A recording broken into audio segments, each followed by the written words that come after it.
About a month ago, we decided that we were gonna launch the company, that we were gonna make it public. Yet, I dropped the ball. Well, not really, but if I could go back in time, these are the 5 things that I would do differently to make my event and yours profitable, unique, and a memorable experience. My name is George Moffett. I'm the founder of Arash. We are an AI agency. Unless you wanna fall flat on your face, these are the 5 things. Number 1, trust the data. I started getting worried. We had over 100 people sign up for the event. We only had 100 seats. Plus, I was giving out tickets. We had a really strong follow-up sequence, and I'm like, I already have 100 people on the list, plus all of the tickets. I don't know what we're gonna do if we have overflow, if we have too many people. I have done my research, I need the data, and I'm gonna share it with you. For a free event, attendance rate in person is gonna be 35 to 50%. That's gonna depend if you have an amazing follow-up sequence, if they are able to put it on their calendar, and if they get constant reminders. So on the high end, we're talking about 50%. For online events, it's much lower.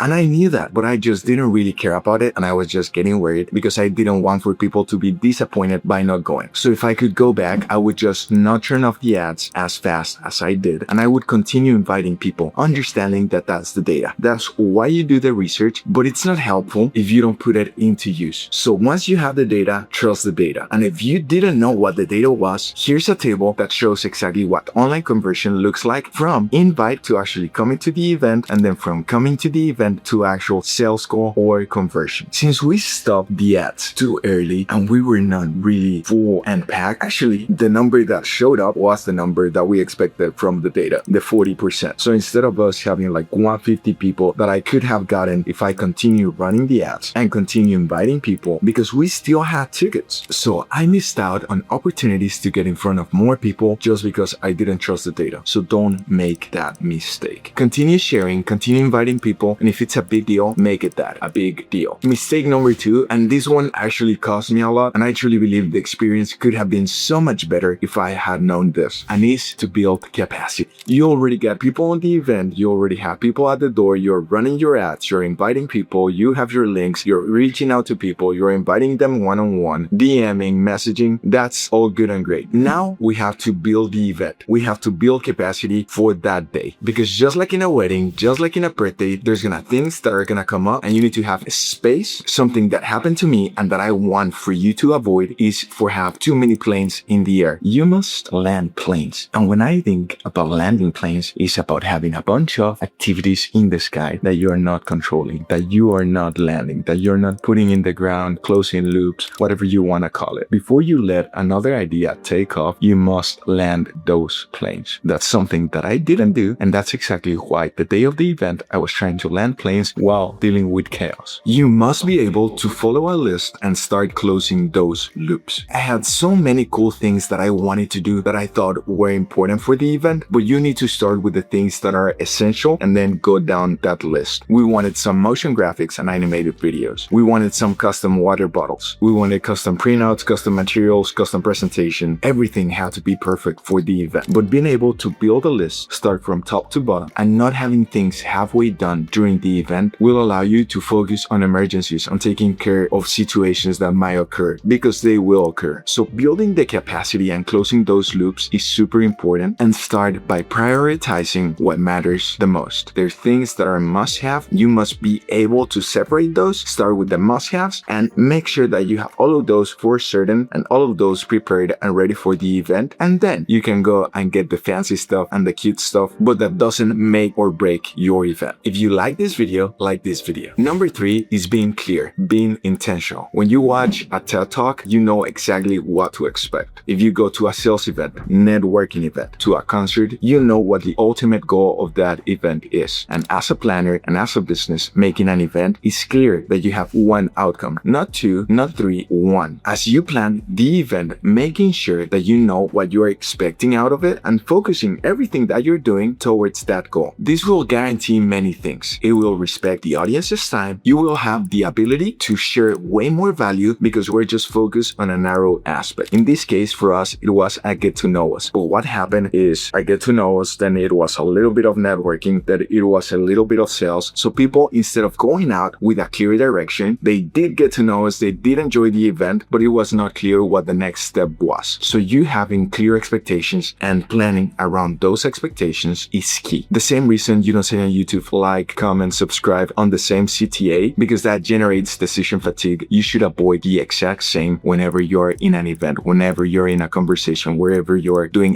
anything that has to do with your business. What is the input? What is the output? And is there a clear line in between these two? Number 4 would be communication. Communication with your team, communication with the venue, and communication with the people that you invite. The thing that I miss on communication with my team was the actual goal of the event and expectations, why they were supposed to get there at that time. What was a priority if an emergency came up? Going through those scenarios would have been key for us to have a better event. In regards to the venue, we had some tech issues, and I'm like, if we're an AI company, we cannot have these issues. Even though they're not my software, even though they're not what we built, we cannot have those issues. We have to have that solved way before. So communicating with the venue, this is exactly what we need to do. These are the things that we need, and these are the priorities. We need the screens to be working properly. We need the microphone to be working properly. Can you please test the AV system a day before so that we come in and we succeed? And then on the people that we invited, there was a couple of people that shared with us, we didn't know if there was gonna be food, so I almost didn't come because of that. So we had valet parking, we had food, we had an open bar. Like, everyone was supposed to have a great experience, but if they don't know, it doesn't really matter. So that would have been mistake number 4, communication and the importance of communication. Before we go to the last mistake that you need to avoid, and this one is the one that would have saved us literally 3 months of work, subscribe to the channel. We talk about business, how AI will help you inside of your business and just overall business growth. So subscribe. You see, only one call to action: subscribe. So this one is going to be number 5, and it's going to be what you don't know and letting people tell you what you need to do. We actually postponed the event about 3 months because we wanted for it to be better. We wanted to work a little bit more on the overall event, on the experience, on the materials that we had for the event, and picking the perfect date so that people were ready to buy and people were ready to know us, and it was the new year. So we waited 3 months from when we could have actually launched. And that was a mistake because we didn't know what people wanted. We didn't know how we were gonna present it. We didn't know how they were gonna receive it. We have way more feedback after the event, what people want, how we present the product, what they actually want about the product, what they want about us, what they like from our company, what they liked about the event. So we could have done an event 3 months ago and then have another event the same day that we had this one. Because the same situation that happens with content, the only way to find out is to put it out there and for people to tell you, oh, this is valuable, this is not valuable, I like this, I don't like that. It's the exact same way with your company, with your product. Once you're innovating, once you're in a new market, once you need to find your product market fit, you need to just put it out there and for people to give you feedback, and then you correct over that feedback. So if I could have done something better, and I should have known better, right? I'm big into test fast, work fast, move fast. So from all of the things that I have shared with you, if I could have done only one, it would have been to do it sooner, to do it faster, to do it cheaper, and find what the mistakes were, and then rinse and repeat. Since you stayed until this, I'm also gonna tell you what was great about the event, what we learned, and what I would love to just replicate, but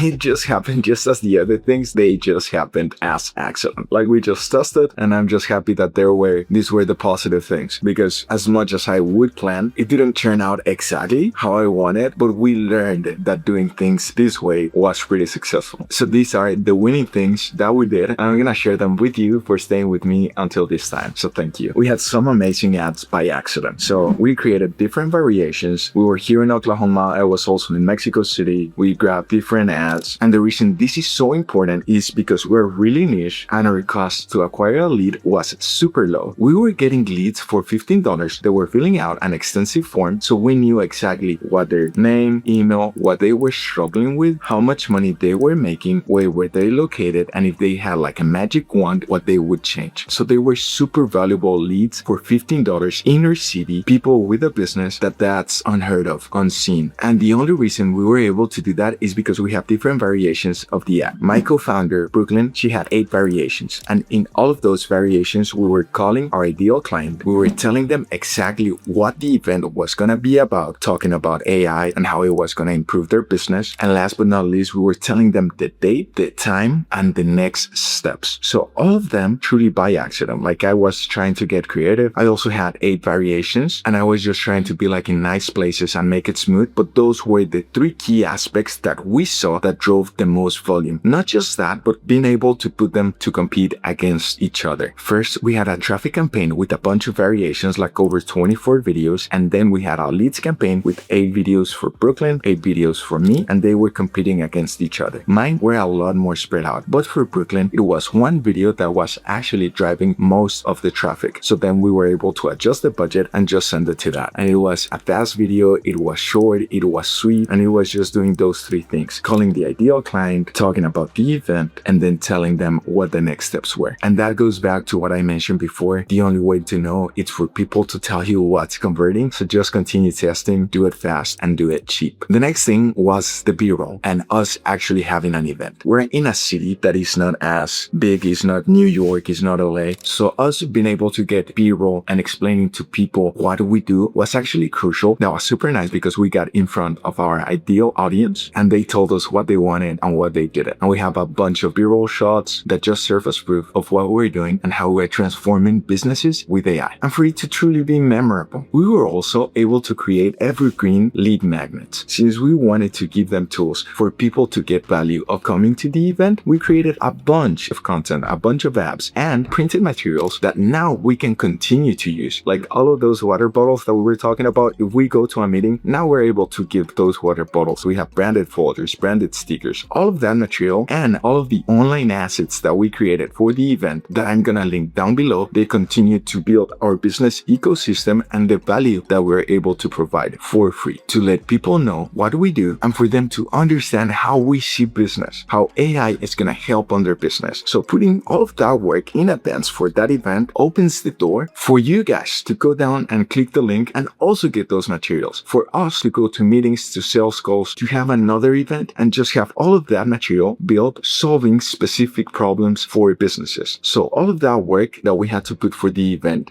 goes beyond the event. And the biggest one of them all, that is paying the ignorance tax. There's a bunch of stuff that I just didn't know. I didn't know how to truly run an event. I didn't know how to make a presentation, how to speak in public and share how we were gonna help their business. All of the mistakes that I'm now reflecting on, I just didn't know them. Making the time, creating the event, and going through that experience, we learned so many things that we were doing really good. We learned so many things that we were not doing great, but all of those allow us to make our business better. So don't be afraid to pay the ignorance tax and just be like, I don't know what I don't know, and I'm willing to do it anyways. So don't make the mistakes that I made, and comment if you believe there's other event mistakes that I missed, ones that you have seen, so that I can avoid them and so that also other people watching this video avoid them as well. See you next week and go and take the world by storm.